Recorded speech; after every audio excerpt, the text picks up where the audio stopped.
वो 64 खाने जो अभिमन्यु ने फर्श पर बनाए थे, उनमें से आखिरी खाने के अंदर की राई भी युग के कमरे के अंदर कदम रखते ही गायब हो जाती है।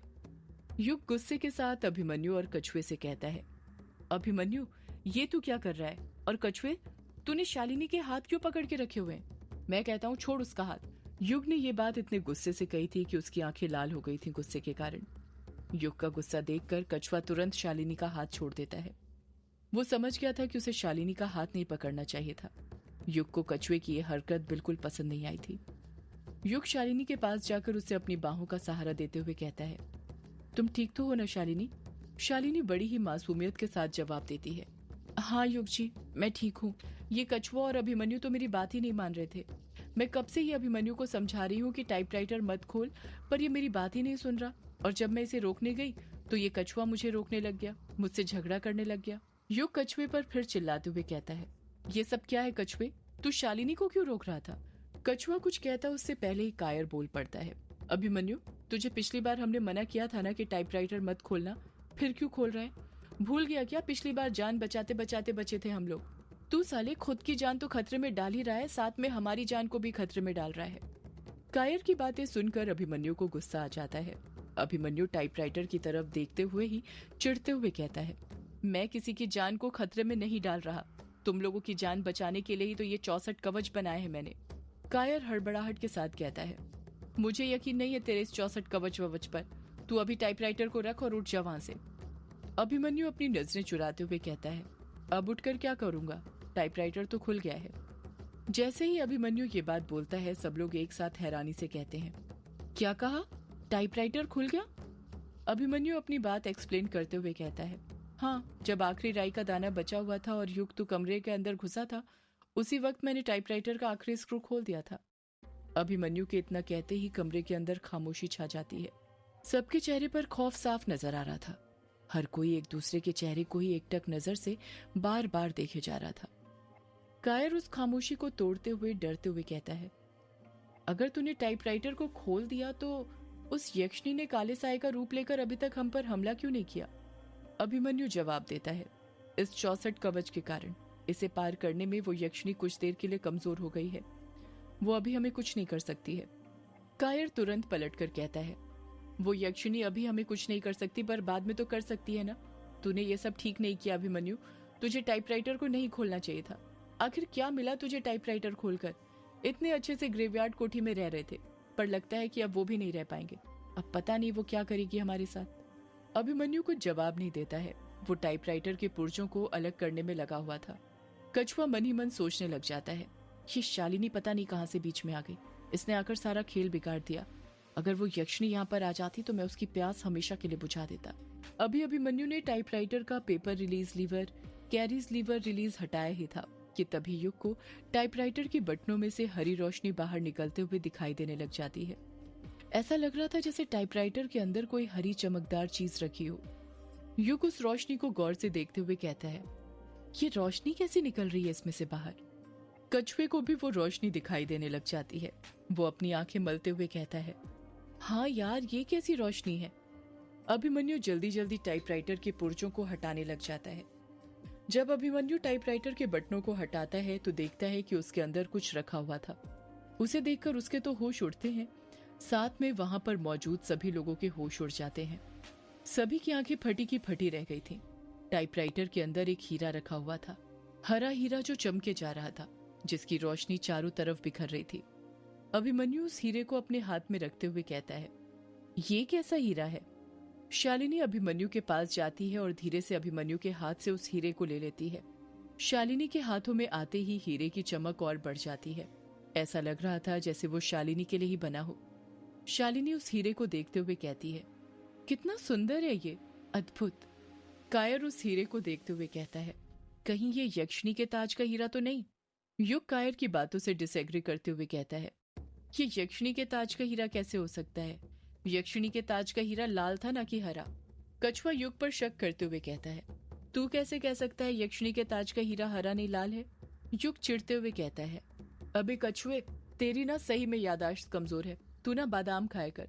भूल गया हमें एक पेंटिंग मिली थी जो माँ ने बनाई थी, उसमें यक्षिणी का ताज बना हुआ था और उसमें अंदर लाल रंग का हीरा भी था। कायर तुरंत बोल पड़ता है, ये भी तो हो सकता है टाइपराइटर में रखे रखे इसका रंग बदल गया हो, लाल से हरा हो गया हो। युग फटाक से बोलता है, अबे कायर, तू तो इस कछुए से भी गया बीता निकला। ये हीरा है, पपीता नहीं जो इसका रंग बदल जाएगा। अभिमन्यु कायर और युग को टोकते हुए कहता है, गाइस चुप हो जाओ तुम दोनों।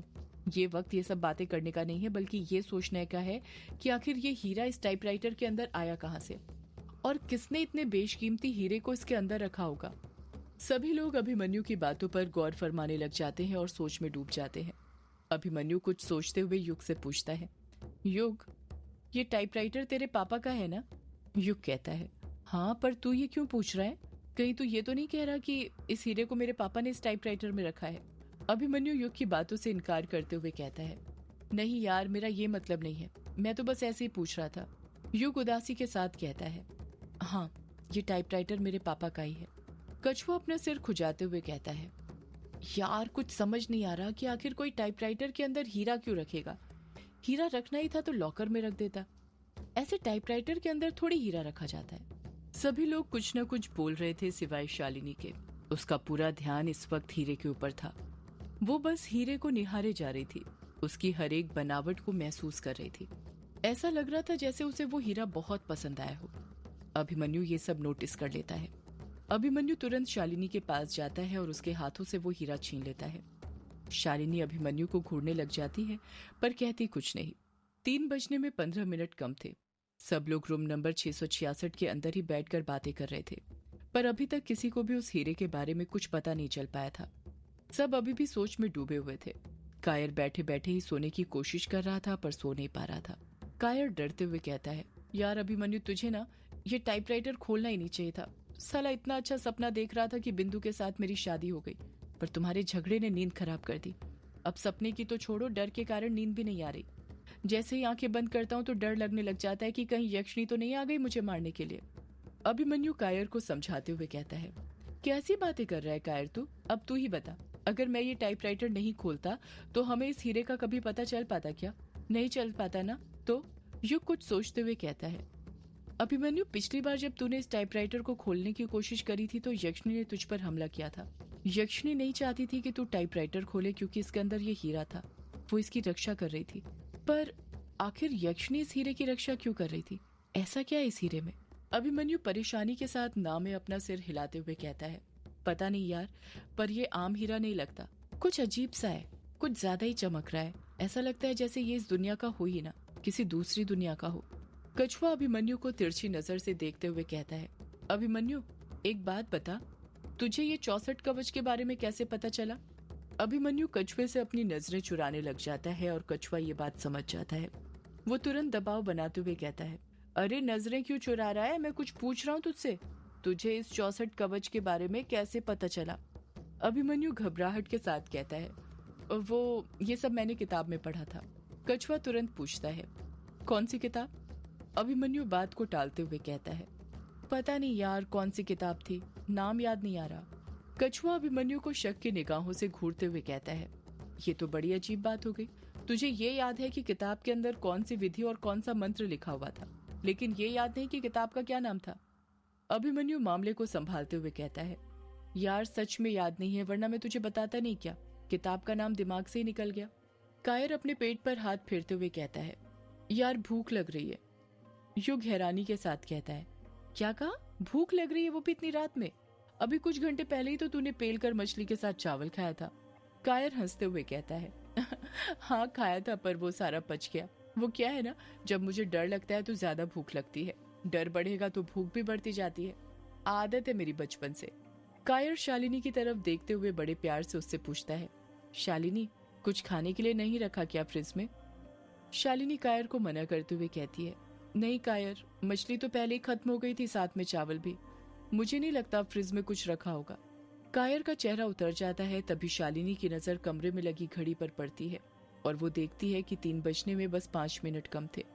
शालिनी मन ही मन सोचने लग जाती है, मुझे कुछ करना पड़ेगा। 3 बजने वाले हैं। 3 बजे शैतानी शक्तियों की ताकतें बढ़ जाएंगी और मेरा अपने आप पर काबू नहीं रहेगा। अगर मैंने कुछ कर दिया तो मुसीबत खड़ी हो जाएगी। अब क्या करूं मैं? शालिनी जल्दी जल्दी सोचने लग जाती है कि वो क्या करे। तभी उसके दिमाग में एक आइडिया आता है और वो हड़बड़ाहट के साथ कहती है, फ्रिज के अंदर दूध रखा है कायर, मैं तुम्हारे लिए दूध ले आऊं? कहते हैं रात को दूध पीने से नींद भी आ जाती है और उससे तुम्हारा पेट भी भर जाएगा। कायर तुरंत कहता है, हाँ हाँ शालिनी, ले आओ, जो है सब ले आओ, मैं सब पीने के लिए तैयार हूँ। कछुआ बेबाक हंसते हुए बोल पड़ता है, हाँ हाँ शालिनी, ले आओ इसके लिए दूध, सुहाग रात की आदत अभी से डलवा दो इसकी, वैसे भी बड़ा कमजोर हो गया है, इसे दूध की जरूरत है। युग कछुए को टोकते हुए कहता है, अभी कछुए कैसी बातें कर रहा है शालिनी से, कुछ तो शर्म कर। कछुआ झट से कहता है, मैं क्यों करूं शर्म? शर्म तो उस यक्षिणी को करना चाहिए जो मर्दों के साथ संभोग करके उनके शिकार करती है। क्या वो भी दूध पीती होगी? शालिनी कछुए की आंखों में देखते हुए कहती है, वो दूध नहीं, खून पीती है इंसानों का, उसे शक्ति के लिए दूध नहीं, खून चाहिए। जैसे ही शालिनी ये बात बोलती है, कछुए का गला सूखने लग जाता है। वक्त की कमी को देखते हुए शालिनी तुरंत कहती है, मैं दूध लेकर आती हूँ। इतना कहकर शालिनी कमरे से बाहर निकल जाती है। शालिनी तुरंत किचन में पहुंचती है और दूध को गर्म करने गैस पर चढ़ा देती है। शालिनी दूध को देखते हुए मन में सोचती है, मेरे पास मेरी शक्तियां नहीं हुई तो क्या हुआ, बाबा ने जो मंत्र बनाए थे वो तो है ना, और मंत्र किसी शक्ति से कम नहीं होते हैं, मैं उनसे कुछ भी कर सकती हूँ। इतना कहकर शालिनी शक्कर का डिब्बा उठाती है और उसमें से शक्कर निकालकर दूध के अंदर डालते हुए कहती है, या देवी सर्वभूतेषु निद्रा रूपेण संस्थिता, नमस्तस्यै नमस्तस्यै नमस्तस्यै नमो नमः। हर बार शक्कर डालते हुए शालिनी इसी मंत्र का जाप करते जा रही थी। उसने अपनी पूरी नजर उबलते हुए दूध पर जमाई हुई थी। जैसे ही दूध उबलता है, वो 4 कांच की ग्लास निकालती है और उनमें दूध निकालते हुए चालाकी के साथ कहती है, तुम लोगों को नींद नहीं आ रही थी ना, अब मैं भी देखती हूँ कि कैसे नींद नहीं आती है। शालिनी दूध के गिलास की ट्रे को उठाते हुए कहती है, सॉरी युग जी, मैं ये करना तो नहीं चाहती थी पर करना पड़ रहा है। क्या करूं, उस कछुए के बच्चे ने गुस्सा जो दिला दिया, उसका अंजाम तो उसे भुगतना ही पड़ेगा। उसे बताना पड़ेगा कि यक्षिणी कितनी बेशर्म है, अपनी हवस बुझाने के लिए वो क्या क्या कर सकती है। सदियों से है पुराना